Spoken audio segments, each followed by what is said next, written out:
कुदरत का एक बहुत ही नेचुरल किस्म का मल्टीविटामिन है जिसको मोरिंगा कहते हैं। इसके दरख्त को मिरेकल ट्री भी कहा जाता है।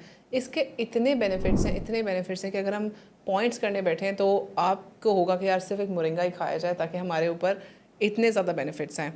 अब ये है क्या चीज़? मोरिंगा एक पत्ते की फॉर्म में इस तरह इस शक्ल में पाया जाता है। इसको आप ग्राउंड करके इसको पाउडर फॉर्म में भी खा सकते हैं और इसको आप ज़्यादा भी नहीं खाते, दिन में 1 या 2 दफ़ा हद इस्तेमाल किया जाता है। पत्तों को इस्तेमाल कर सकते हैं, पाउडर को इस्तेमाल कर सकते हैं।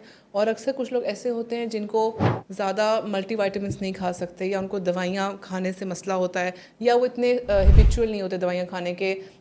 उनके लिए इस टाइप का सप्लीमेंट, नेचुरल सप्लीमेंट बहुत अच्छा है। मोरिंगा एक ऐसी चीज़ है वो तकरीबन 300 डिजीज़ से आपको बचाता है। इसके इतने फ़वायद हैं कि मैं आपको बताना शुरू करती हूँ। इसके अंदर गाजरों से 2 गुना ज़्यादा विटामिन ए पाया जाता है। ये आपकी नज़रों के लिए